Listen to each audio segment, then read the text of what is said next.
Enforcement, they say they deal with domestic violence situations on a daily basis. Winston County Sheriff Jason Pugh says sometimes they may even deal with several in a single day. Our Jory Tawish joins us live in the studio with more. Hey, Jory. That's right, Scott. Pugh says several things cause the numbers to be high and lead to situations escalating. One counselor I spoke with earlier today says it's hard to prevent those situations from spilling over.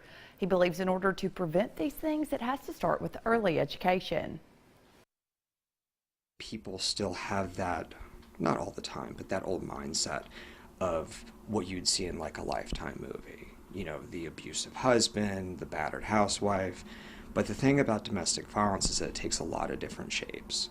It's not just that kind of scenario. Counselor Andrew Levine says the definition of domestic violence refers to anybody who lives in the same household. And regardless of who's involved in these cases, Winston County Sheriff Jason Pugh says it's common to see tragic results. When that situation continues to build and continues to escalate over years and years and years, or over months and months, and the parties keep getting back together, they keep reconciling, they keep going on, then that's when it starts turning violent. The sheriff and Levine say repeated cycles and high emotions are two things that trigger people to get to that point. It's not always just as simple as saying this is an impulse problem and they weren't thinking.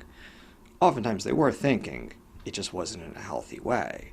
For instance, I need to teach this person a lesson. Nobody's going to make me look foolish. Who does he think he is?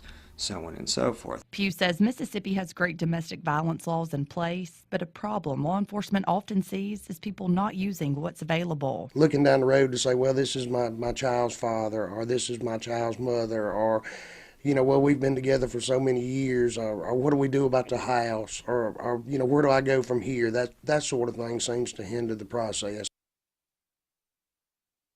There are programs available to help victims of domestic violence. Community Counseling Services also offers a 24-hour crisis hotline.